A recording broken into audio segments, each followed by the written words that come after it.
Welcome to Career Tools, our guidance on using features and benefits in interviews. Here we go. This guidance answers the questions, what are feature and benefits? Why are features and benefits important outside of sales? And how can I use features and benefits in interviews? Okay, Wendy, you and I have collaborated on these show notes because I happen to be a real fan of features and benefits. It was one of those moments in my professional life where I learned what they were when I was first starting in sales at Procter & Gamble 30 years ago. I had this moment of like, that's so cool. And I remember the first example I ever had was a car bumper, that a car had a bumper and the bumper was the feature, but the benefit was reduced damage to your car that saves you money in an accident, and also, potentially reducing risk on the passengers internally. And the thing that really drove it home was we didn't buy cars for their features, even though features are what they put on the car. We buy the car for the benefits the features give us. And that switch of like, okay, so I'm selling a product rather than talking about the features. I need to get inside the head of the customer. What are the benefits for them? For some customers, it's only the color. The benefit is they love the color, makes them feel good. For others, it's the kind. It's just, I was astounded. It's one of my clearest remembrances of clarity around something that I wasn't exposed to in school in engineering at West Point or in the Army. So this was great. It's neat. I think I learned it in school, and then when I started writing things for manager tools and writing things about our products and stuff, that's when it really hit home of like, oh, I have to completely switch my mindset. Yeah, and I think this way all the time. In fact, internally at Manager Tools, when we do technological developments, new websites, new apps, and so on, I end up being the guy who's the voice of the customer because I certainly can't contribute on the technical side. But I can say, well, what does this do for me? If I'm a manager, what about this or what about that? And people have heard that features and benefits are a thing from sales. And so therefore they don't apply to an IT analyst, an accountant, or whatever. But what's interesting is that's only because features and benefits are about the communication process of persuasion, and salespeople use persuasion a lot. What people don't understand, or people are beginning to understand more and more nowadays, is that every job requires persuasion because there are only three types of power, and relationship power relies on persuasion, usually because of trust. Thinking features and benefits way is actually a really useful tool to help you improve both your resume and your performance in interviews. So what's our guidance? So we're going to talk a little bit about what features and benefits are. We're going to tell you to list your features, and then we're going to convert them into benefits, and then we're going to talk about how to deliver them in a resume or in an actual interview. Okay, I want to start because I've already started a little bit. Features and benefits is a concept that helps us describe the attributes of a problem. If you wrote a podcast with a pen, it has an extra wide nib, right? That would be a feature. But because of that feature, the nib, you can see it from further away, or it's easier for you to put emphasis on something. And the benefit of that is, again, people can see it from further away, or it will be easier for you to read or to narrate your writing because you can see the emphasis based on how hard you press with that extra wide nib. Because one feature can have multiple benefits. Absolutely. The car bumper example, right? It has a bumper, but it saves lives potentially and injuries, and it also reduces cost in terms of repairs in the event of an accident. Okay, so let's be clear about the idea. Features are components or parts or pieces of a product or a system or even a process. Benefits are the value that is received by the customer or the user. For instance, a feature on a car tire, for instance, would be that it has treads.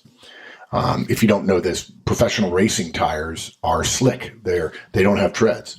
And the reason why is if they're not driving in rain, they don't need treads. They know what the weather is going to be, and so their tires are called slicks.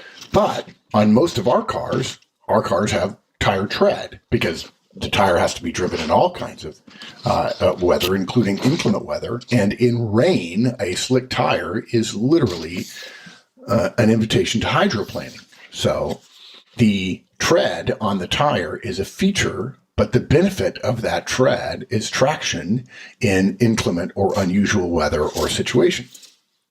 A seat on an airplane is wider. A seat in first class is wider than a seat in coach. The feature is it's 2 inches wider. The benefit is it's more comfortable. For some people, that allows you to work. For other people, it allows you to sleep. And the example goes on with cars, because most people listening to this are comfortable with cars as an example. Airbags are a feature. The benefit is it'll save your life. Crumple zones are a feature. The engineering so that the car collapses in a certain way in an accident. That's a feature. The benefit is it saves your life, and so on. You need to know what the features are, but the features aren't what sell the car. Now, an engineer might say to his partner, oh, it has crumple zones, and that excites him or her. But in fact, the benefit of that is essentially hopefully obvious to the other person that, oh, this car will be safer than that other car that doesn't have a crumple zone. And the difference between most people and sales is salespeople think in terms of features and benefits, and too many of us don't, even though many of us use it all the time when we're talking to our friends, when we don't have role power, when we don't have expertise power, and we describe why they had to do something because of how it benefits them. I want you to help me, and it benefits you in this way.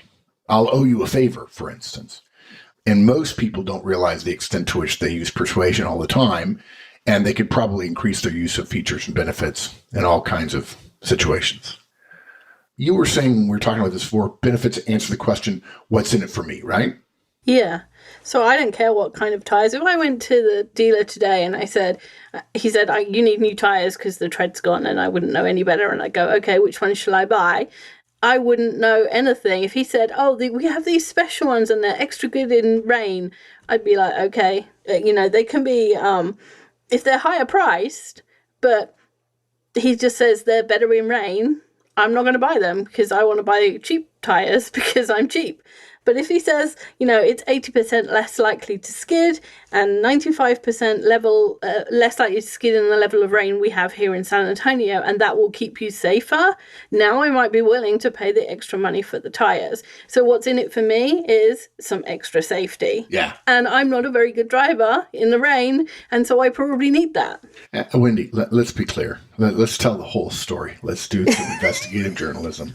You're actually not a very good driver in any weather at all.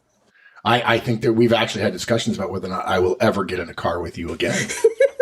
You know what bumpers are for? Bumping into things. Yes, apparently so.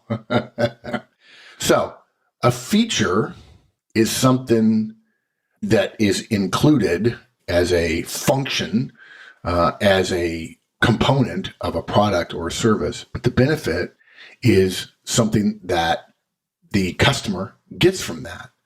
What that means in interviewing is you have features, which are things you've done, things you know, people you know, experience you have. Those are all features. But those things that you did a year ago didn't benefit the company you're interviewing with. The benefit, therefore, of anything in your history is what the company who's going to hire you could get from that.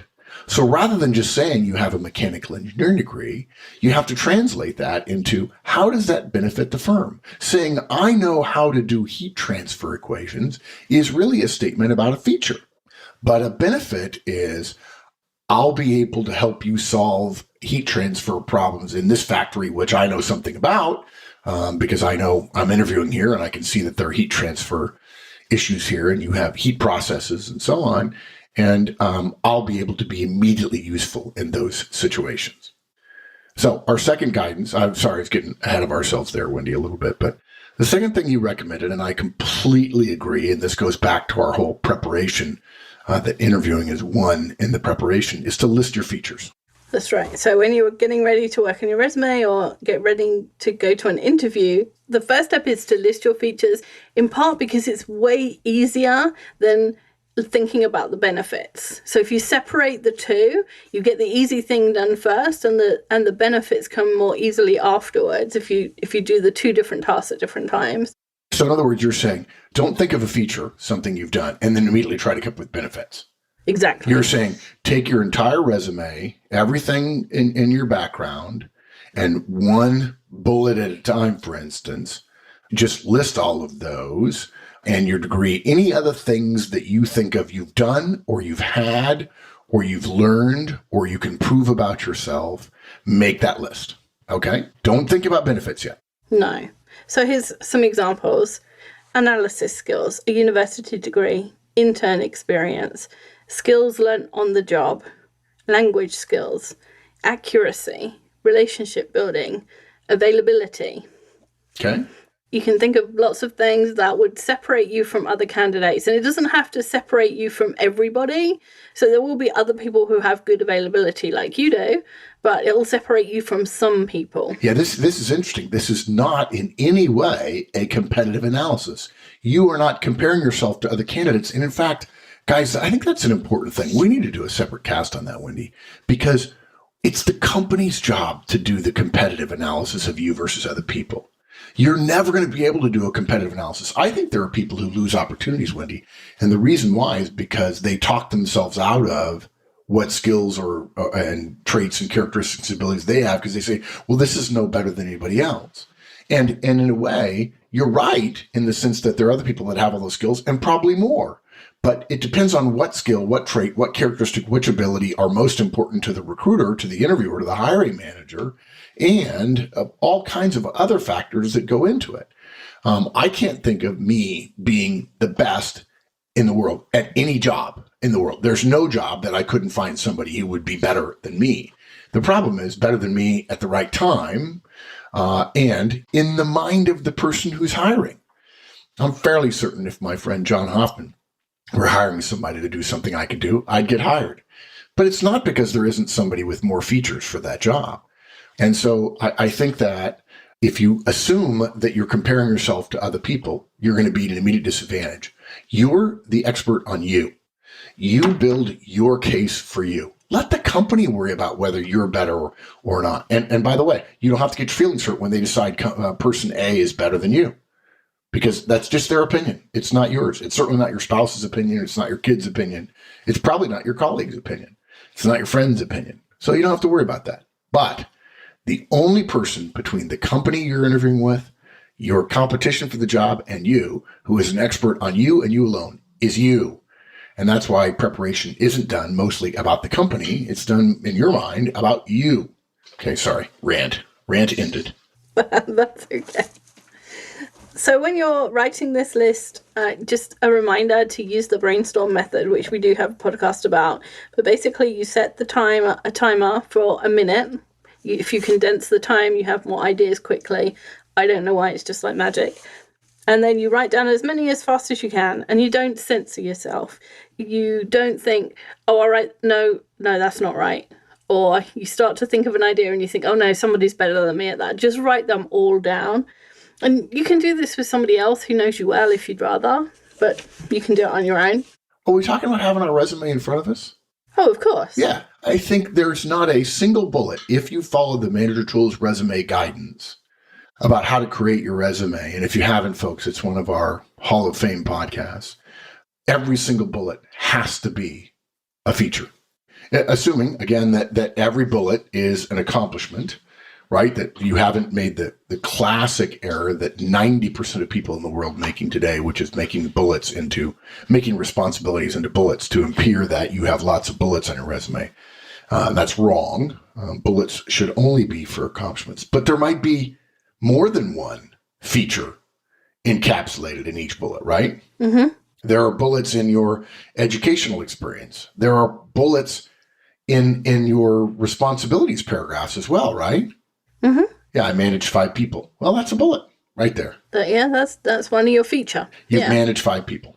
And so it's far better to have a way long list. It's better to have 2 pages or 100 or whatever and be able to pick and choose than have a short list that's not as flexible. So when you're going to use this list later on, when you're thinking about the hiring manager and you're thinking, this is what I know about the company, this is what I know about the job, this is what I know about the hiring manager, what are the things that person is going to be interested in? it's far better to have a list of 100 things to pick from than it is to have a list of 10, because you're far more likely to find something that's really 100% of what he would want. Yeah. What we're doing is applying a slightly different perspective to the general store analogy podcast in our interviewing series set of podcasts, which are for sale on the website.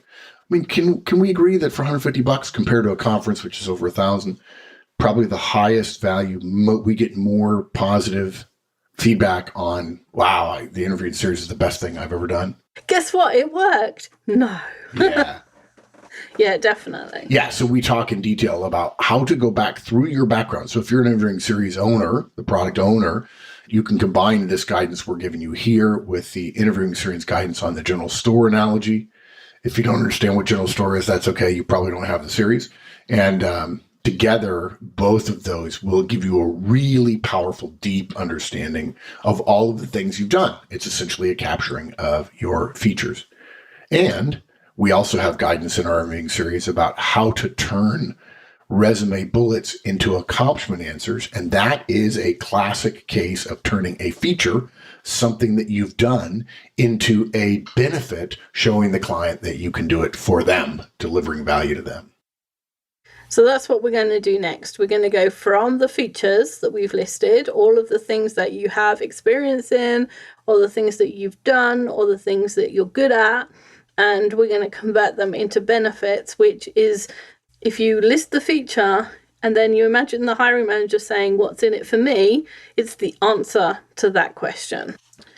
So a hiring manager will read your resume or listen to you in an interview. If you give them this long list of features, they'll sit there and listen. If they ask you a question and you can say, well, I'm good at this, this, and this, they'll listen, because that's their job in an interview, is to sit there and listen to you. But if you want to be really effective and really impressive, you need to convert them to benefits, because everybody in the whole world wants to know what's in it for them. It's just part of the human condition. So we'll take the first one from our list, analysis skills.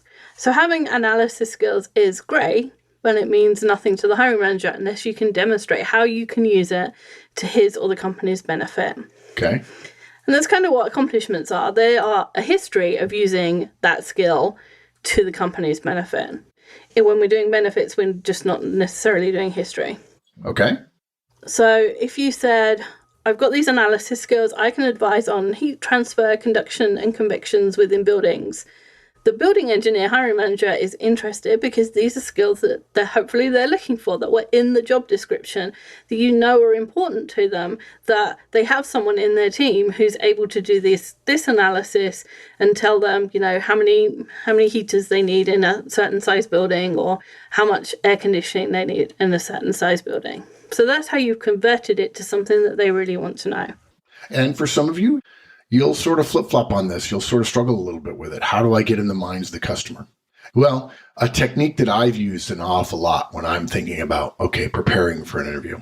I ask myself, suppose I were interviewing. Again, I'm going to go interview at another company to get a different job. They're thinking about me the way I think about candidates that I interview. So I'm going to ask myself, to get myself in the right mindset, what do I look for in candidates, and what does that mean? Now, I'm not comparing the jobs I'm hiring for to the job I'm going to be interviewed for. Not. I could just as easily think about interviewing an admin, an executive assistant for me, and think about the process. What do I need that he or she has done? What are the things that they've done, and why is that important to me? In other words, what benefit does it have for me?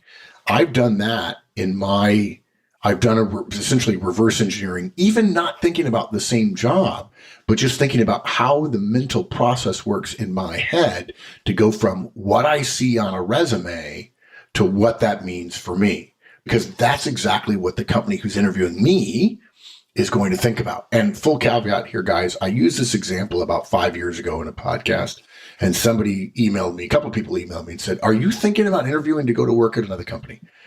Just for the record, no, we're not. Mike and I are the owners of the firm. We're not going anywhere ever as long as we live. But I just use this as an example. I've done this before when I've interviewed 30 years ago at companies, and it works. Think about hiring people for you and the process you go through and turning their features into benefits for you. And you can do the same thing for the hiring manager who's interviewing you for the job that you want. Yeah, and you don't ever have to have even needed to hire people. If you've had a part-time job and you think, if somebody was coming along and now I know what it's like to work in that job, what would I want from the person we added to our team? It's the same mental pathway that you would use if you were a hiring manager. Exactly. So you don't actually have to have hired someone. But if you have, it's handy. Yeah, good. Okay, so next on our list was university degree. So if a job requires a university degree, then having one doesn't separate you from the other applicants. Meaning it's not a competitive advantage. No. If the job description says you must have a degree in, then you can bet that 75% of the candidates will have a university degree in that. But if you can demonstrate a difference between you and the other candidates because of what you learnt in the degree and the way you can apply it, then you're more likely to get an interview. So perhaps you got some kind of experience while you were having your degree. That means that you can hit the ground running in a new job. That reduction in time to productivity is a benefit to the company. Another way of thinking about it is don't worry about what you have between you and other candidates. Ask yourself what's unique in your mind, right or wrong. Focus only on yourself. Right or wrong, what was unique about your degree? Did you have a particular specialty in X or Y or Z? If you had a particular specialty in X, then that is a feature. The benefit to the company is you'll be able to be a little bit more up to full speed faster in that particular area. Let's say your company is famous for teaching entrepreneurship, which happens to be real popular in business schools now. Largely unnecessary. It's sexy, it's popular, but it's not useful. If you're a factory manager, if you're a production manager in a large organization's plant facility, it's unlikely you're going to be entrepreneurial. Now, of course, the entrepreneurial people say, no, that's not true. You think entrepreneurially, blah, blah, blah. Okay, great. But suppose they taught you that. You could say, I know that you guys are looking for more markets for your products, because that's always true, and say, I believe I'll be a manager who will be quicker on my feet and more able to understand what the plant manager needs from my team relative to a new production line starting up, relative to us being quick on the draw with testing a new product and figuring out what its quality errors are, and then working those quality errors out, something along those lines. Having a degree is a feature. The benefit is, in your degree, you studied something that is of particular interest to this company. Now, again, there may be other candidates that have that you have, but they may not have done the research, and so they won't say it. And in fact, all things being equal, if you're the one who mentions it, it only takes 20 seconds to mention it, the hiring managers get together and one of the hiring managers say, well, actually, this guy has some really good experience. I think he's learned some stuff about entrepreneurial stuff, which will be good for us in terms of opening up these new product lines that we've been working on for the last 6 months. And it's that kind of thing that interviews turn on, yes? Mm-hmm, absolutely. So we'll do one more example. So one of the examples on our list was accuracy.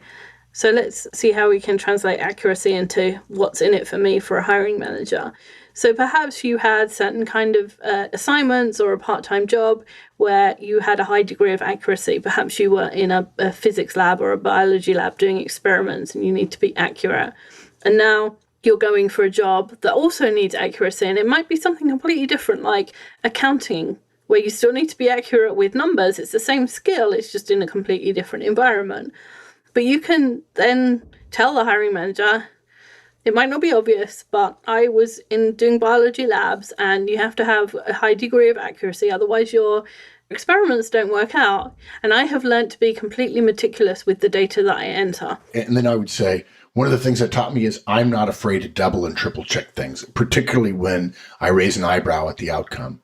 That's something that I can apply in this role. Most people won't do that. Most people will just say, well, I have a degree, or I have some experience. Well, how is that experience specifically valuable to me? Aha, you're willing to double and triple check so we won't have errors. Or because you're comfortable with meticulousness and accuracy, you'll arrive at the right answer sooner because you've had more practice working with it. I've worked in a biology lab. I've tested things. I've double checked for accuracy. I'm comfortable double and triple checking to make sure the numbers are right. And because I've been doing that a lot, I'll be able to do it much more quickly for you than somebody who doesn't have that experience. Exactly. It's easy, this stuff, isn't it? Yeah. So we got to talk about how to deliver them, right? Yeah. Okay. And we've kind of added that in as we've been going along. Yes. But we'll give you some more specifics. So in an interview, the perfect question to get in order to answer with features and benefits is a behavioral interview question. And behavioral interview questions begin with, tell me about a time when, or something similar. They ask about previous behavior, the things that you did. They don't ask you, what would you do if? Right. So let's say a question was, tell me about a time when you applied your analysis to real life data. And the reason they want to know that is because if you are doing a bunch of maths, say, and it's all math problems, but they're specially created by the teacher to teach you certain elements of the math, then they're worked out so that the end answer is a certain thing, so that it can be marked that you understood that concept. Whereas in real life, data can do all sorts of things, and it might not come out as you expect. And so having that experience helps you be faster and quicker and more understanding of data that you're going to get in the job.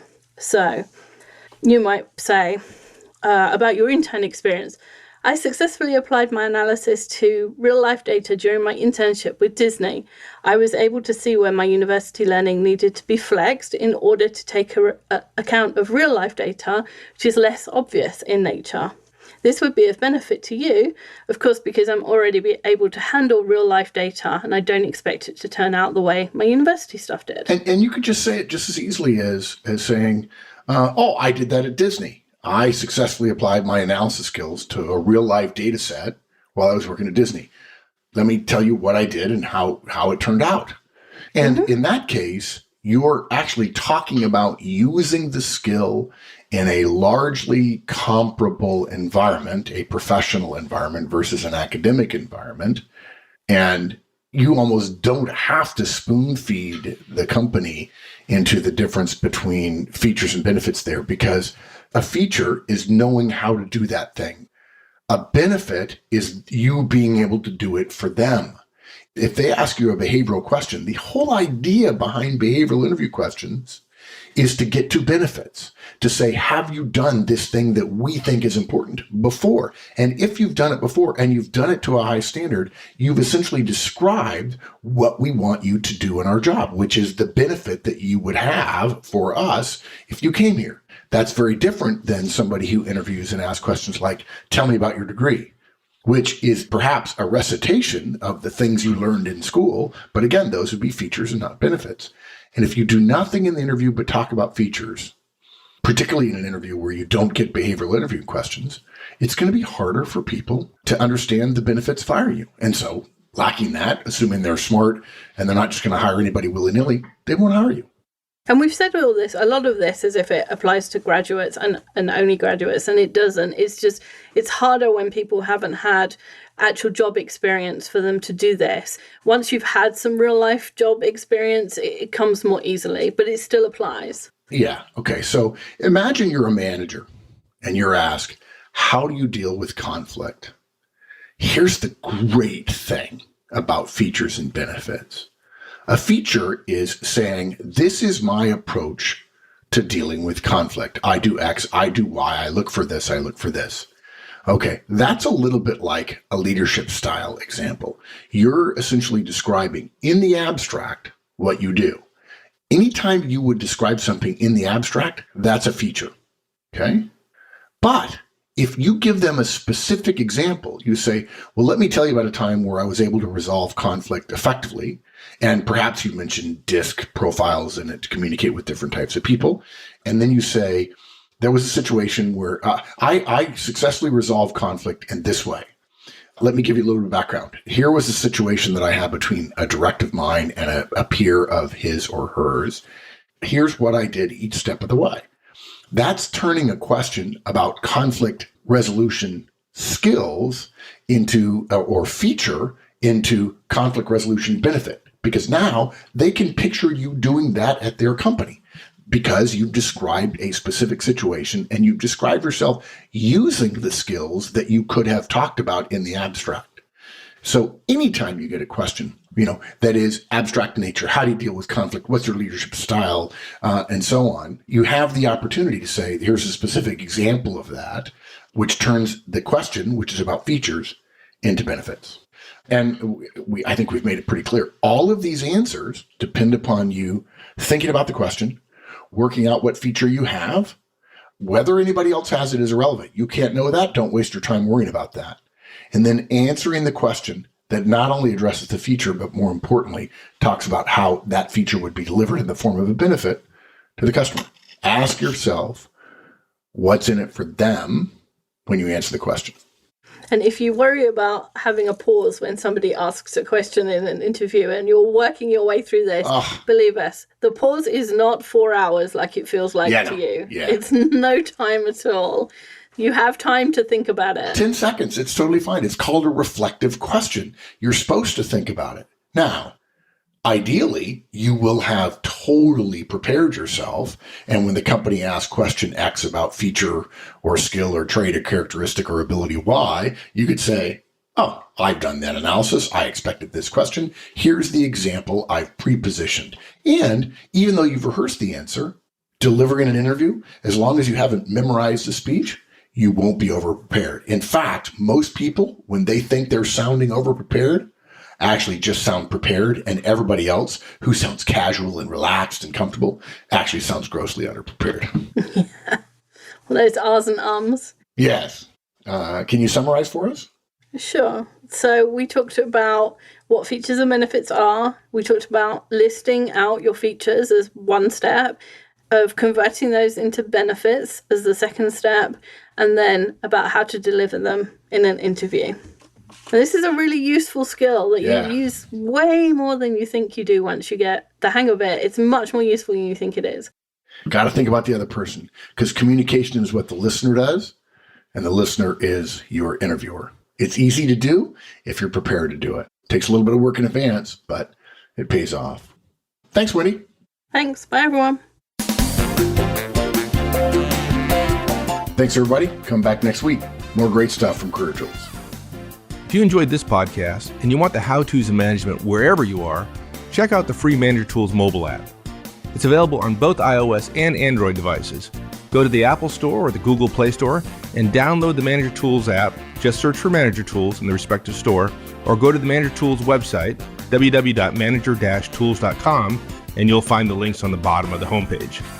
Once you've installed the Manager Tools app, you'll have access to all the Manager Tools and Career Tools shows anytime, anywhere you want. With easy searching of podcasts by category, using the map of the universe, or using built-in search functions, it couldn't be easier.